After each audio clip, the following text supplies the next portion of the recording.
Welcome to the podcast. We're so excited to have you. I think you have such a great story. And I know me and you met at TEDx Birmingham.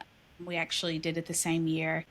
That's really where I heard of your story first off, and I thought it would just be great because I feel like we all deal with grief. And from your story, you've dealt with long term grief. So I think you probably have a lot of tips and a lot of things to teach other people on this podcast. So I Yeah. really just want to start off with us talking about grief and also you talking about and sharing your story as well. So if you'll tell us a little about your story and how grief kind of has entered that as well for you. Sure. Yeah. Thank you for having me. So initially, overall, my experience with grief goes, gosh, way, way back. I mean, I could go as far back as being born and adopted, honestly, because of what happens when the experience of the adopted child. But honestly, when I was in my late 20s and got married, and we had our first child when I was 33, I believe. And our son Thomas was born completely healthy, like a textbook pregnancy, like no problems whatsoever throughout the entire pregnancy. And that had always been something that, honestly, in the back of my mind, I was a little bit concerned about because of being adopted and because of not knowing my health history. That's always something that sort of kind of is present in the adoptee's mind when they don't have that sort of information. When Thomas was 9 months old, we had a big surprise and I found out I was pregnant again.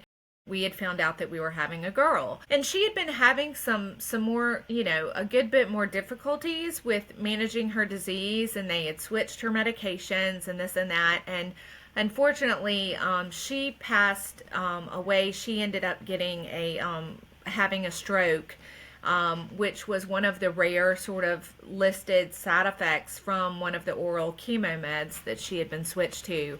And that was all very, very hard, and sudden and unexpected. Even though she was sick, it was still unexpected. And when we found out we were having a girl, we decided to name her Katherine after my mother in law.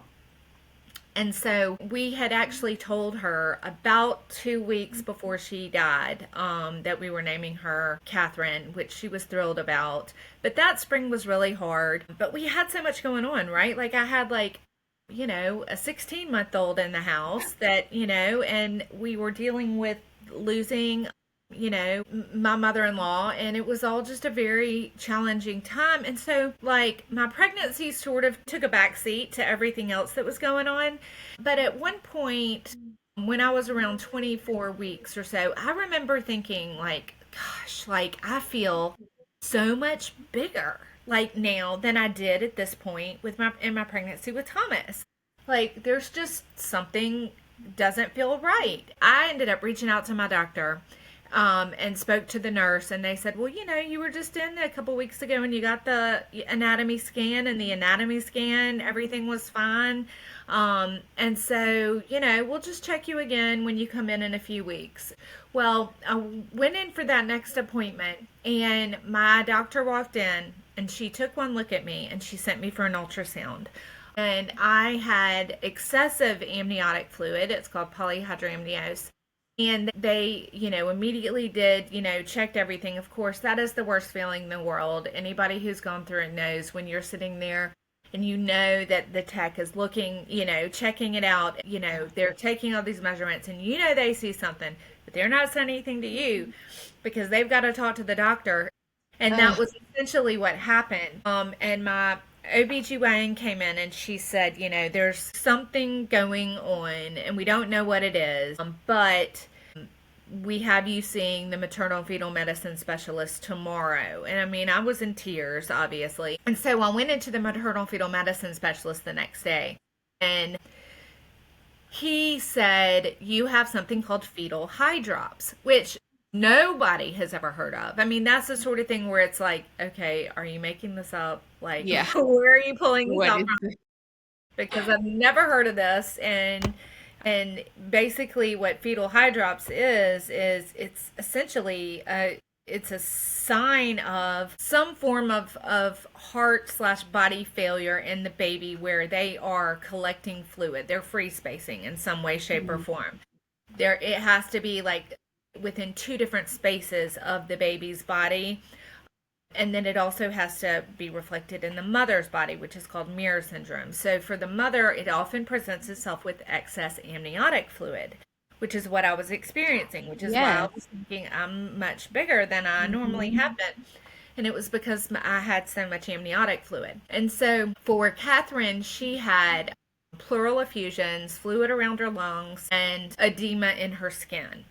And so those were the two areas where it presented. We're trying to figure out what to do. But by that point, it was 27, 28 weeks. And we were really sort of struggling to figure out what to do. So at that point, my family really pushed me to go to UAB for, a consult with them, which I did. They did all the scans and, they basically just said at this point, she's safer in there. We have to hope that maybe sometimes it can resolve itself. But the problem with fetal hydrops is it is a complication of hundreds of causes. So it's not what's wrong with the baby, it's the complication of what's wrong with the baby. And they ran every scan, every test they could run in utero to figure out what was wrong with her. But on paper, she was perfect. On paper, Oh. nothing was wrong with her. So they said, we're not going to really be able to figure it out until she's born, but we don't want to take her because she's safer inside here. We need her lungs to mature as long as possible.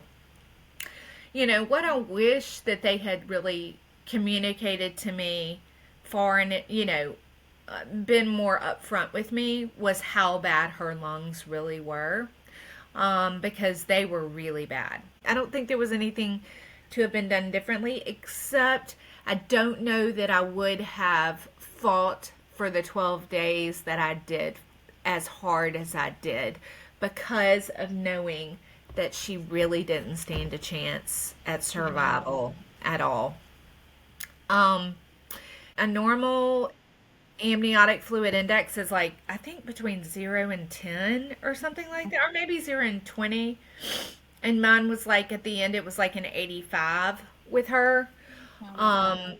I couldn't go up the stairs in our house. I couldn't get behind the wheel of my car. I had to be driven to doctor's appointments. So they delivered her, and it was Friday, May 13th, Friday the 13th. And she went right to the NICU. But she was a big baby.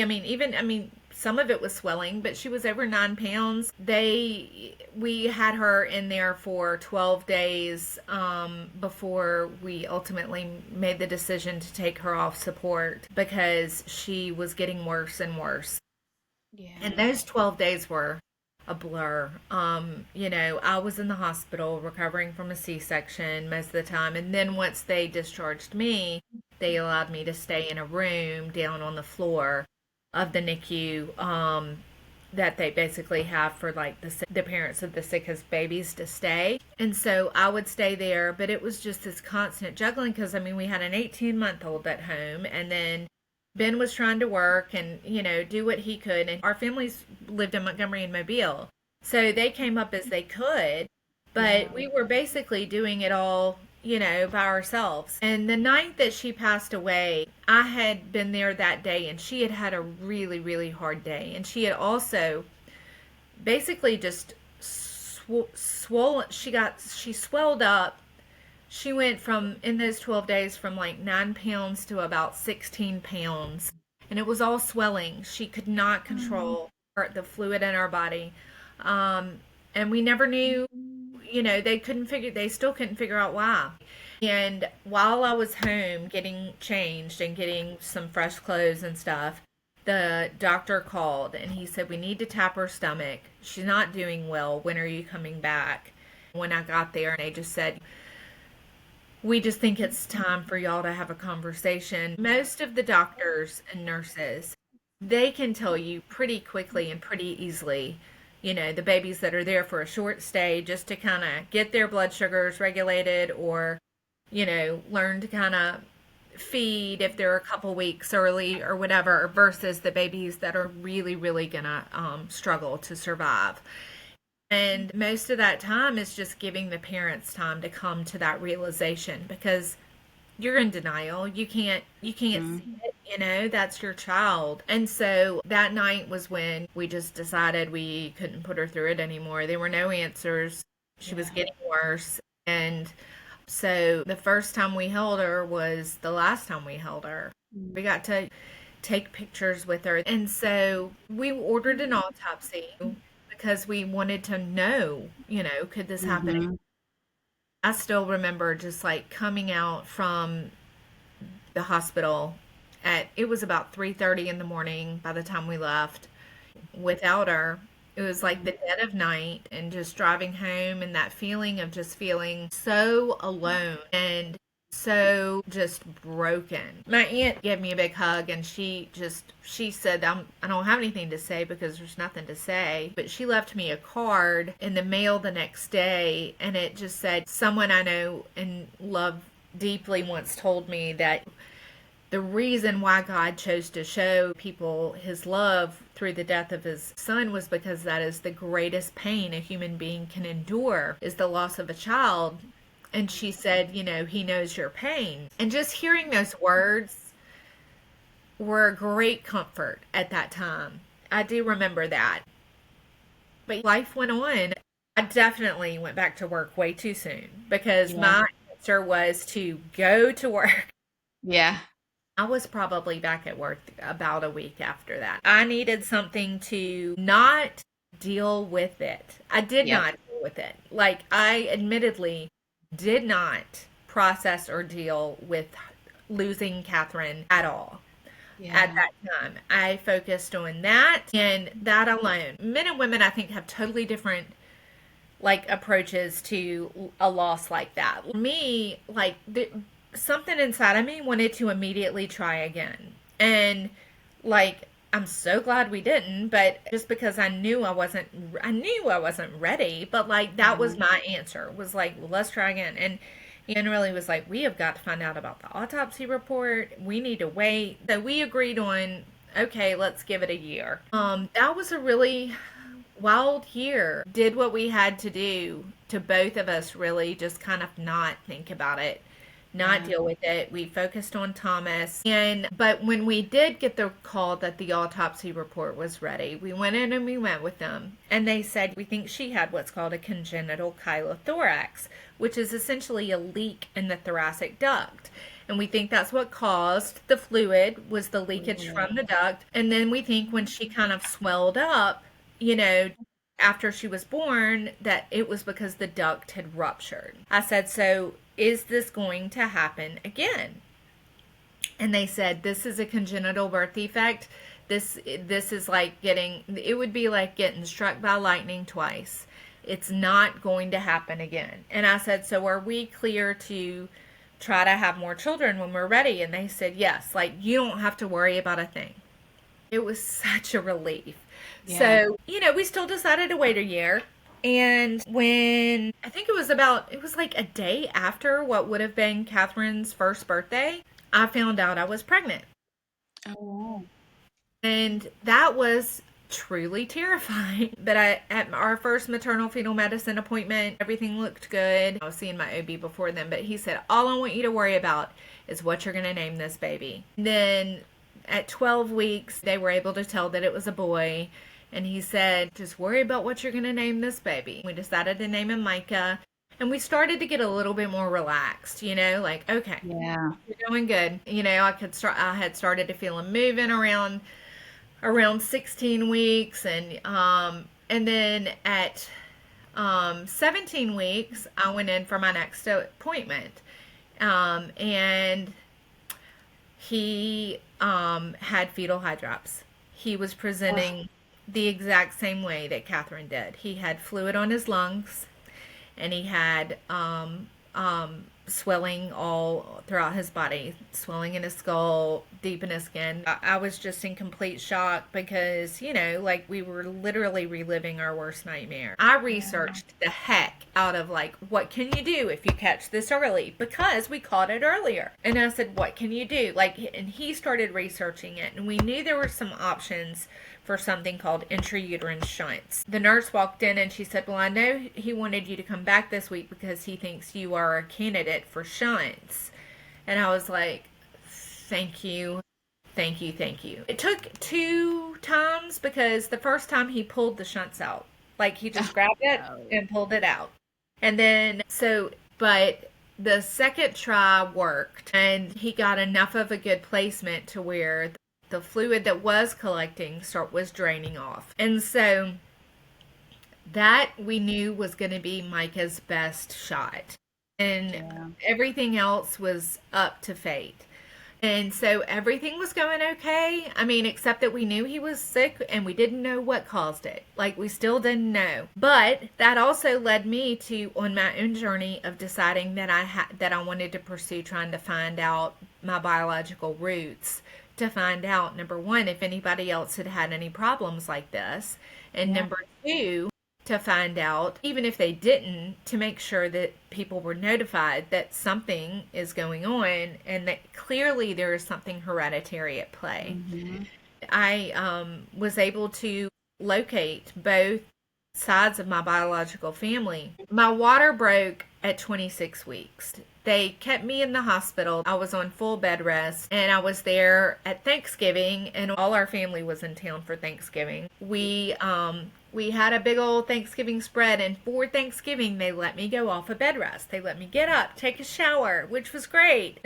Everybody left that evening around 10:30 at night. So I'd been in the hospital for about 12 days at that point. I got up and walked to the restroom and sat down on the toilet, and when I turned around to sit down, I saw the trail of blood and realized that something was not right. I'd had a placental abruption, which is an emergency, and so I immediately was going in to deliver Micah. Micah, his whole life was insane. I mean, he was such a wild child and such a rebel, even through his whole life. He was even difficult to get out. Like they couldn't get him out of me. But he was the sickest baby I've ever seen. I thought Yeah. Katherine was sick, but I was like, I thought these shunts worked, and they did, but Yeah. he was still so sick. So I knew to prepare, hope for the best, and expect the worst. And every day, they kept saying, he's not going to make this. And then he made it. He was still sick, but he was just stubborn as a mule. And the first time I held him was Christmas Day. And then he went off the vent about a week after that. Through all this is this like gray cloud that we don't know what caused this. Wow.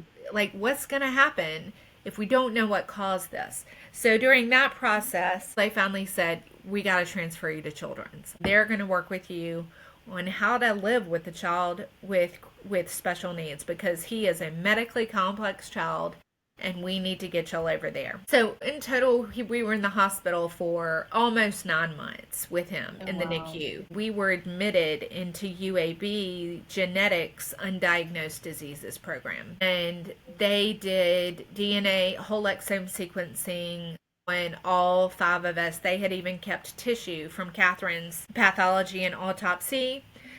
We ultimately found out that, as crazy as this is, both Ben and myself have a very rare hereditary blood disorder Mm. called dehydrated hereditary stomatocytosis.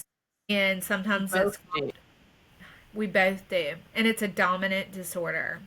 Oh my gosh. Our best guess is that came from our maternal sides because of Yeah. their early passings. We got our like 1 in a million baby, but we just Yeah. got them first, you know? Yeah. And then Katherine and Micah inherited 2 mutated copies fr- from each of us, which um, really is what really complicated things. Finding answers for me was a really important part of my grieving process through Hmm. all of it. I think is probably the hardest part of this story is the fact you have this amazing miracle kid that survives and then he doesn't. When Micah was 14 months old, he was on like 14 medications a day. He had what we just called like an episode. Like we didn't know what it was. He like spiked this super high fever of like 105 and developed this weird rash on his torso and his legs. Over the course of the next couple months, he had a number of those little flare ups essentially. And every time we'd end up in the hospital. Every time they'd think he was septic, and he wasn't. Then after a few days, it would improve, and then they'd send us home with no answer. Finally, we got a referral to pediatric rheumatology, and it was at that appointment that they diagnosed him with systemic juvenile idiopathic arthritis, which is a rare autoinflammatory form of juvenile arthritis that is and can be very severe.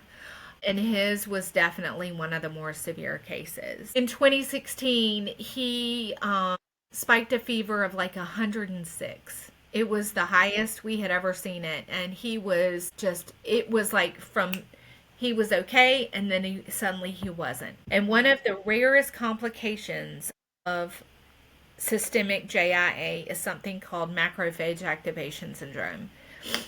And every parent who has a child with SJIA is aware of it because it can be fatal a lot. Yeah.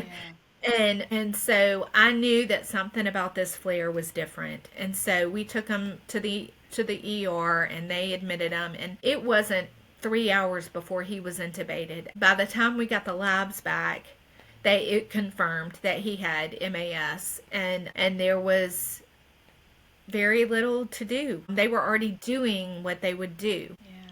And so we really made sure that we were surrounded by people. Everybody was there, like my aunt, brother and sister, my best friend, my cousin. I really tried to take some of those lessons I learned with Katherine and do his death a little differently. Not just for him, but for him, but for me. Yeah. Because that was a really hard time. Yeah. But the other thing I did differently was I actually dealt with it. I did take a while to not deal with it, but eventually I did, and I went and got the help I needed, and like faced like just the feelings of the last 10 years, as best I could. And the statistics of the rates of parents who die within a certain period of time after a child's death are astounding, particularly whether it's related to suicide or whether it's related to the health problems that they ultimately take on because of the grief that they decide or that they can't deal with. Yeah. There's been studies on if you do a scan of a mother who has lost a child or even been in like a long-term NICU experience, and you scan their brains, they look exactly like the brains of someone who has just come back from a veteran who has come back from war. Oh, wow.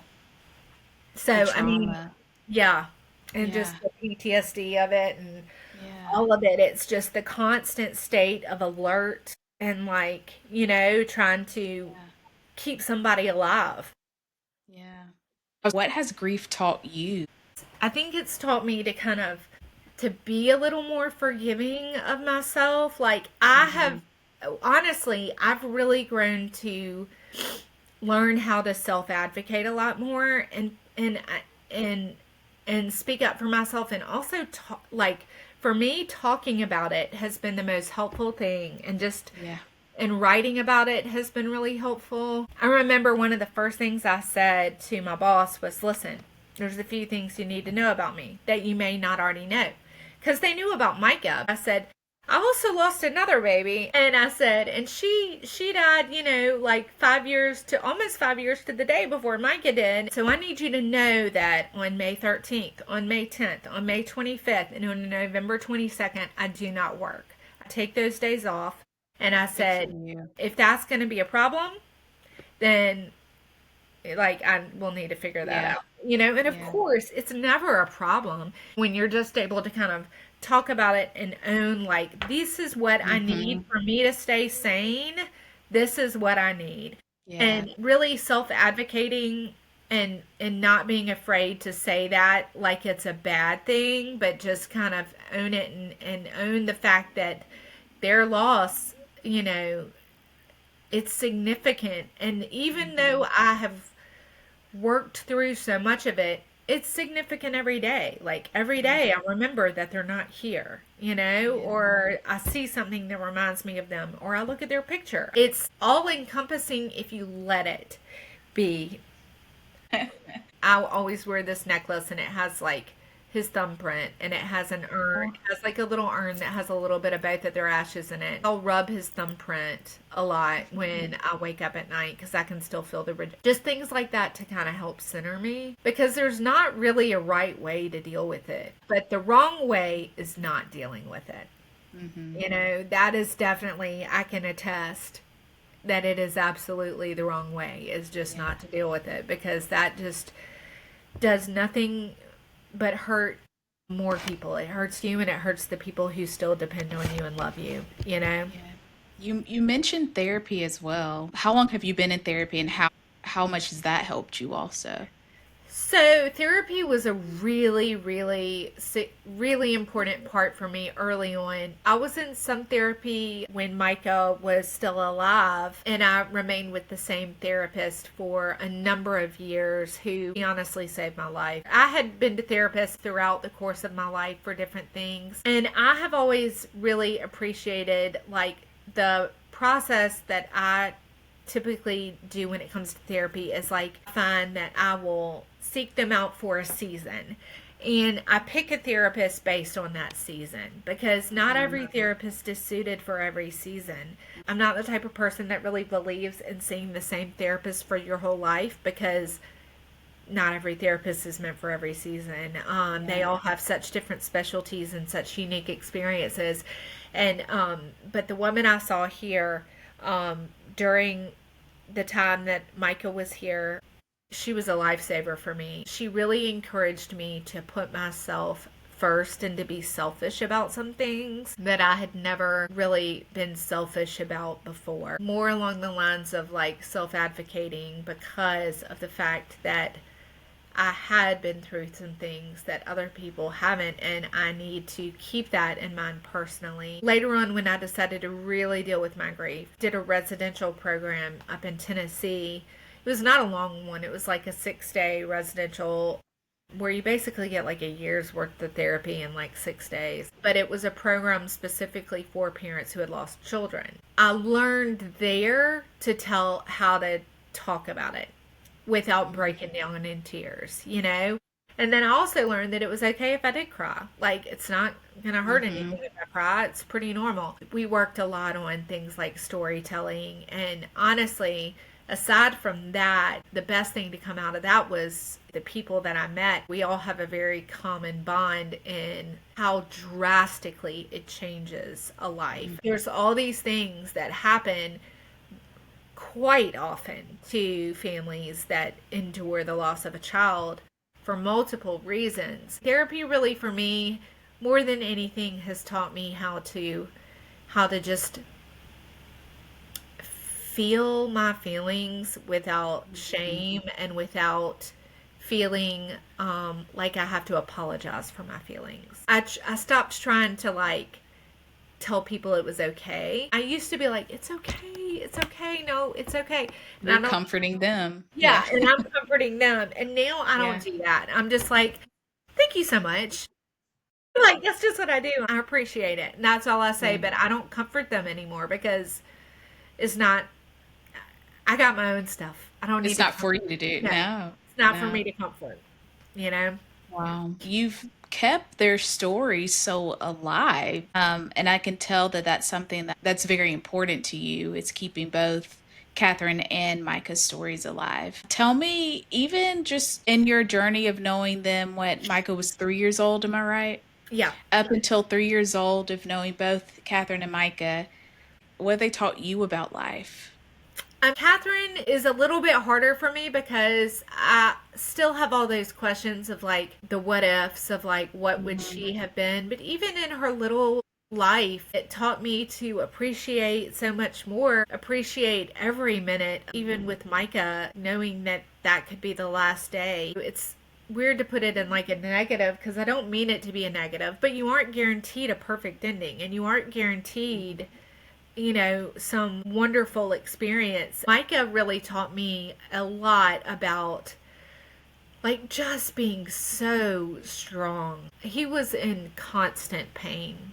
He never let it stop him. He kept going and pushing. And also, it was like to him, the earth was like the coolest thing ever. I really do think sometimes that he was too big for this world because he would go outside and rip his diaper off and like just go running around naked and grab the hose or like walk inside and suddenly you look and he's sitting in like a pile of dog food that he's dumped on the floor and he's just counting it because look how cool this dog food. He was just the coolest little character in how he just loved everything he came across. He was the Yeah. most stubborn human being.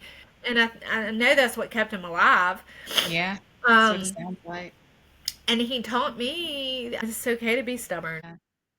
He seems like he has such a beautiful personality, like a really fun personality, kind of Yeah, probably he was drawing wacky. other people in. He was wacky. I mean, he really was. He was a really funny kid. Like, I mean, just funny.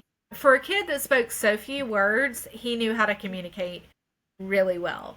And then your oldest, Thomas, how has he dealt with grief? Is that something he's had to deal with? Because I mean, that's he's had two siblings that are no longer here, but he never really met them. So, well, Micah he met for a couple years, but like Yeah. how was that Yeah, for your oldest? it's tricky. I don't I'm Mhm. still waiting to figure out how that's Yeah. gonna impact him long term. Like he's almost 16 now, which is hard to believe.